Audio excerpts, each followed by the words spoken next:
तो नेक्स्ट देखें trigonometric function की। अगर हम डोमेन और रेंज की बात करें तो ये डोमेन रेंज इन फंक्शंस की आपको पता होनी चाहिए। तो देखिए सबसे पहले फंक्शन की डोमेन रेंज को देखने से पहले आपको पता हो इनफैक्ट कोई भी फंक्शन आ जाए उसकी डोमेन और रेंज का मतलब क्या है। कि देखिए फॉर एग्जांपल अगर मैं यहाँ पे सिंपल कोई एक फंक्शन ले लूँ 1/x मैंने ले लिया, तो डोमेन का ही मतलब होता है कि x की ऑल पॉसिबल वैल्यूज़, x की वो सारी वैल्यूज़ जहाँ पे फंक्शन आपका अनडिफाइंड ना बने, मतलब जो डिवाइज़र में है वो ज़ीरो ना बने या किसी और टाइप में फंक्शन अनडिफाइंड ना बने, वो सारी जो आपकी कलेक्शन होगी x की उसको हम कहते हैं डोमेन। तो देखिए मैं यहाँ पे all set of real number ले सकती हूँ, बट जैसे ही मैं ज़ीरो रिप्लेस करूँगी 1/0 तो ये इन्फिनिट हो जाएगा। तो मतलब रियल नंबर में से ज़ीरो को आप नेगलेक्ट कर दें। तो ये जो मैंने x की ऑल पॉसिबल वैल्यूज़ ली हैं ये इस फंक्शन की डोमेन है। अच्छा, अब इस फंक्शन की मैं अगर रेंज फाइंड करना चाह रही हूँ, रेंज मतलब इसके ऑल पॉसिबल आंसर क्या आएंगे। जैसे कि all set of real number में ज़ीरो के अलावा 1 2 3 कुछ और पुट करूँ, कुछ और रियल नंबर, इनफैक्ट रियल में से रैशनल इरेशनल कुछ भी पुट करूँ, तो ऑल पॉसिबल y के वैल्यूज़ जो y के जो आंसर आएंगे वो आपकी रेंज होती है। अच्छा, अब इसकी रेंज देखें फाइंड करना ऐसे तो थोड़ा डिफिकल्ट होगा अगर आप इसका इन्वर्स फंक्शन फाइंड कर लें, मतलब x को आप इधर ले आएँ, y को इधर लेके आएँ। तो अब इस जो फंक्शन की डोमेन होगी वो असल में हमारे एक्चुअल फंक्शन की रेंज बन जाएगी, क्योंकि मैंने उस फंक्शन का इन्वर्स फाइंड किया। ये कैलकुलस के अंदर बहुत अच्छे से हमने किया हुआ है। तो अब y देखें हमें यहाँ से क्या क्या ऑल पॉसिबल वैल्यूज़ मिल सकती हैं y की। सॉरी, यहाँ पे अगर आप डोमेन देख रहे हैं, अगर यहाँ आंसर देखना है तो यहाँ देख लें, वो थोड़ा डिफिकल्ट होगा। तो अब जो इस फंक्शन की डोमेन होगी वो ऊपर वाले फंक्शन की रेंज बनेगी। तो अगर मैं इस फंक्शन की डोमेन देखूँ उससे ऊपर वाला फंक्शन मतलब all set of real number आएंगे ज़ीरो के अलावा, तो इट मीन्स अब जो आपका ये एक्चुअल फंक्शन था इसकी डोमेन ये बन गई थी, और जो हमारा ये फंक्शन इन्वर्स फंक्शन था इसकी डोमेन ये थी। अब जो इन्वर्स फंक्शन की डोमेन होती है वो एक्चुअल फंक्शन की रेंज बन जाती है। तो डोमेन और रेंज का सेट देखिए हमारे पास सेम आ गया। तो इनफैक्ट रेंज में भी देखें ज़ीरो आपको कभी भी नहीं मिलेगा, क्योंकि आप ज़ीरो जब पुट नहीं कर रहे। तो इनफैक्ट आप देखें 1/x है, कुछ भी वैल्यू पुट करें, इनफैक्ट 1 पुट करें तो 1/1 आंसर 1 आएगा, कभी भी इसका आंसर ज़ीरो नहीं आएगा। तो ये तो हमें देख के ही पता चल रहा है, बट इसका इन्वर्स फंक्शन फाइंड करके आप इसीलिए देख सकते हैं। खैर, तो ये तो डोमेन और रेंज का कॉन्सेप्ट था, मतलब डोमेन वो सारी पॉसिबल वैल्यूज़ होंगी x की। अगर x की जगह देखें यहाँ पे एंगल थीटा आ रहा है, तो एंगल थीटा की यहाँ पे ऑल पॉसिबल वैल्यू जहाँ पे फंक्शन डिफाइन हो रहा होगा वो डोमेन होगी, और y जो आंसर्स आएंगे ऑल पॉसिबल आंसर्स जो आएंगे वो हमारी रेंज होगी।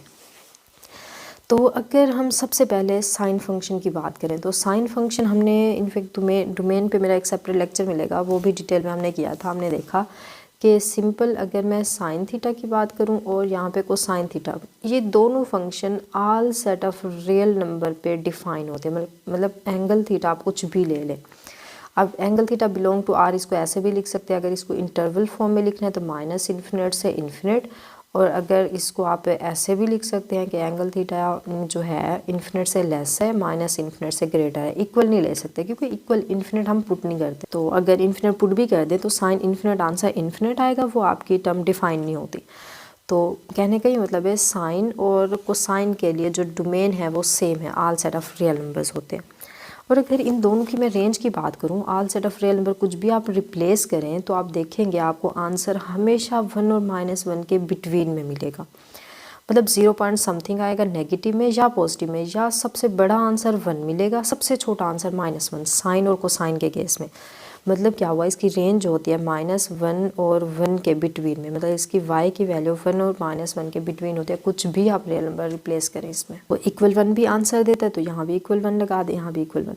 इस फॉर्म में लिखें या इसको इंटरवल फॉर्म में लिखें तो क्लोज इंटरवल, क्योंकि 1 -1 इंक्लूड है तो क्लोज। ये दोनों की साइन और कोसाइन की रेंज भी सेम है और डोमेन भी इसकी सेम आ रही है। अच्छा, अब आ जाएं टैन थीटा और सीकेंट थीटा की डोमेन की तरफ। तो सबसे पहले देखें कि अगर मैं टैन थीटा की बात करूं, आपको पता है ये sine theta by cosine theta होता है। और सेम अगर हम सीकेंट थीटा की बात करें तो सीकेंट थीटा के भी डिवाइजर में आपको पता है कोसाइन थीटा आता है, ये उसका रेसिप्रोकल है 1/कोसाइन। तो डिवाइज़र में कोसाइन आ रहा है, तो जैसे ही डिवाइज़र में देखें ज़ीरो बनता है, हमारी टर्म जो होती है अनडिफाइंड होती है। तो ये भी ज़ीरो ना हो, ये भी ज़ीरो ना हो। अब हमें वो वैल्यूज़ देखने हैं जहाँ पे हमारा ये एंगल थीटा ज़ीरो आंसर दे रहा है, कोसाइन ज़ीरो दे रहा है आंसर। तो कोसाइन ज़ीरो पुट करें, आपको पता है वो आंसर ज़ीरो देता है। बट जैसे ही मैं कोसाइन π/2 मतलब जैसे ही हम कोसाइन 90 डिग्री पुट करते हैं तो ये आंसर आपको ज़ीरो देता है। तो ये आपको पता है ये पीरियोडिक फंक्शन होता है, मतलब ये अपनी वैल्यूज़ को यहाँ पे सेम आंसर देते जाते हैं। पीरियोडिक फंक्शन का ये मतलब होता है कि जैसे मैं पाई के मल्टीपल्स लूँ, इनफैक्ट अगर आप इवन मल्टीपल लेंगे, जैसे यहाँ पे इसका इवन मल्टीपल 4 मल्टीपल ले लें या 2 ले लें, 2 इससे ये कैंसिल होकर 2 पाई देगा, तो यहाँ पे आंसर 0 नहीं मिलेगा। हाँ, आप वो मल्टीपल लें जहाँ पे ये 2 जो है कटिंग ना हो रही हो, मतलब क्या हुआ पाई/2 के आप इवन मल्टीपल ना लें, ऑड मल्टीपल लें, जैसे 1 मल्टीपल ले लें, 3 मल्टीपल ले लें, या आप इसके बाद 4 5 मल्टीपल ले लें, मतलब 2 कैंसिल हो। ऑड मल्टीपल जैसे ही लेंगे तो कैंसिल नहीं होगा। तो इन सारी वैल्यूज़ पे पीरियोडिक फंक्शन होने की वजह से आपको आंसर 0 देगा। तो मतलब हुआ कि आल सिर्फ रियल नंबर में से अगर मैं इवन ऑड मल्टीपल ऑफ 90 मतलब पाई/2 के ऑड मल्टीपल को अगर रियल नंबर में से माइनस कर दूं, तो ये हमारे सीकेंड थीटा और टैन थीटा की डोमेन हो जाएगी। क्लियर हुआ? ऐसा हमने क्यों किया? क्योंकि ये ऑड मल्टीपल ऑफ 90 पे जो कोसाइन होता है ये हमें 0 आंसर देता है, तो डिवाइजर में 0 नहीं होना चाहिए। अच्छा, अब अगर हम इसकी रेंज की बात करें तो टैन थीटा की रेंज आप यहाँ पे याद रख लें। इसके जो आंसर्स आर पॉसिबल आंसर्स आएंगे, इनमें से कोई भी आप डोमेन पुट करें और रेंज इसकी फाइंड करें, तो all set of real number y belongs to all set of real number इसकी रेंज होगी।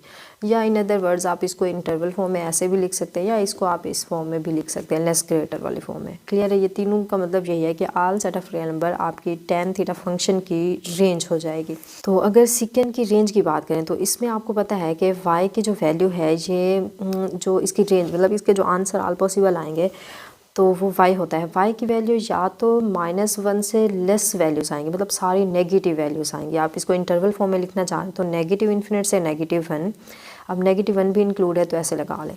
और दूसरा आपको वैल्यूज़ ये भी हो सकता है कि पॉजिटिव मिले, मतलब आल पॉजिटिव वैल्यूज़ 1 से ग्रेटर मिलेंगी। 0 मतलब कि 1 और -1 के बिटवीन नहीं मिलेंगी। आप ऐसे देख लें कि जो साइन और कोसाइन की थी इसके उलट हो रहा है, ये -1 और 1 के बिटवीन में है, और सीकेंड और कोट की भी, इनफैक्ट सीकेंड और कोसीकेंड की जो रेंज है वो सेम है। वो क्या है कि वो देखें इन दोनों के उलट हो रही है, जैसे कि ये -1 1 के बिटवीन है, 1 इसको इस इंटरवल को छोड़ के 1 से लेके इन्फिनिट तक, -1 के लेके -∞ तक, ये सारी रेंज जो बनेगी सीकेंड और कोसीकेंड की होगी। ठीक हो गया? तो आप यूनियन लगा दें। दूसरा y से 1 से ग्रेटर नंबर के, ये मतलब है 1 से बड़ा लेना है, तो 1 खुद भी लेना है, तो 1 यहाँ पे क्लोज आ जाएगा, इन्फिनिट तक जाना है ये सारा। तो अगर मैं ये -1 और 1 के अलावा इंटरवल लूँ तो वो ये है। देखें इसमें 1 और -1 के अलावा नंबर, इनफैक्ट 1 और -1 इसमें कॉमन आ रहा है, तो 0 और 1 के बिटवीन, 1 और -1 के बिटवीन जो नंबर है वो इसके अंदर इंक्लूड नहीं है। क्लियर है? तो ये आपका डिफरेंस हो जाएगा। तो ये आपकी क्या होगी है, फंक्शन की रेंज हो गई है। सेकंड की रेंज हमने देखी सेम है किसके साथ, कोसेकेंड की। इन दोनों की रेंज सेम है। और इसके बाद कोट थीटा की अगर हम देखें, आल सिर्फ रियल नंबर है, और यहाँ से टैन थीटा की, टैन और कोट की रेंज सेम है, सीकेंड और कोसीकेंड की रेंज से में आप ऐसे याद रख सकते हैं, इसके पेयर्स बना लें। साइन और कोसाइन की रेंज से में। और अगर डोमेन की बात करें, ये तो मैंने इसी सेंस में ही इसको लिखा है कि जो सेम आ रही थी, इन दोनों की डोमेन सेम है, इन दोनों की डोमेन सेम है, यहाँ से इन दोनों की डोमेन के लिहाज से मैंने मैच किया। और अगर रेंज की बात करें तो साइन कोसाइन की सेम है, कोट, और यहाँ पे आपके पास टैन थीटा की सेम आ रही है, टैन ये है, कोट आपके पास ये आ रहा है, और सीकेंड कोसेकेंड की रेंज सेम है। इनके भी आप पेयर्स बना लीजिए, दोनों की सेम है, और यहाँ से इन दोनों की सेम है, तो इजी रहेगा आपको मेमोराइज करने में। क्लियर है? अच्छा, अब कोड की हम डोमेन पे थे, तो रेंज मैंने इनफैक्ट इन दोनों की बता दी है। तो डोमेन का मतलब आप जो वैल्यूज़ आल पॉसिबल पुट करेंगे, तो ज़रा कोड के अंदर देखें, कोड थीटा किसके इक्वल होता है, तो ये आपको पता है ये cosine theta by sine theta होता है। अब हम ये देखेंगे, आप अगर कोसेकेंड की बात करें, इसलिए इसकी डोमेन सेम होती है क्योंकि दोनों के डिवाइज़र में साइन आता है। तो अब इन दोनों में देखिए साइन 0 नहीं होना चाहिए, तो सबसे पहले देखते हैं जहाँ पे साइन 0 होगा उसको हम निगलेक्ट करेंगे। तो आपको पता है कि साइन पाई अगर हम पुट करें तो 0 आता है। इनफैक्ट अगर आप यहाँ पे साइन 90 डिग्री पुट करें तो वो आंसर 1 देता है। साइन 90 को साइन 90 पे 0 होता है, और अगर हम साइन 0 डिग्री पुट करें तो फिर आंसर ये 0।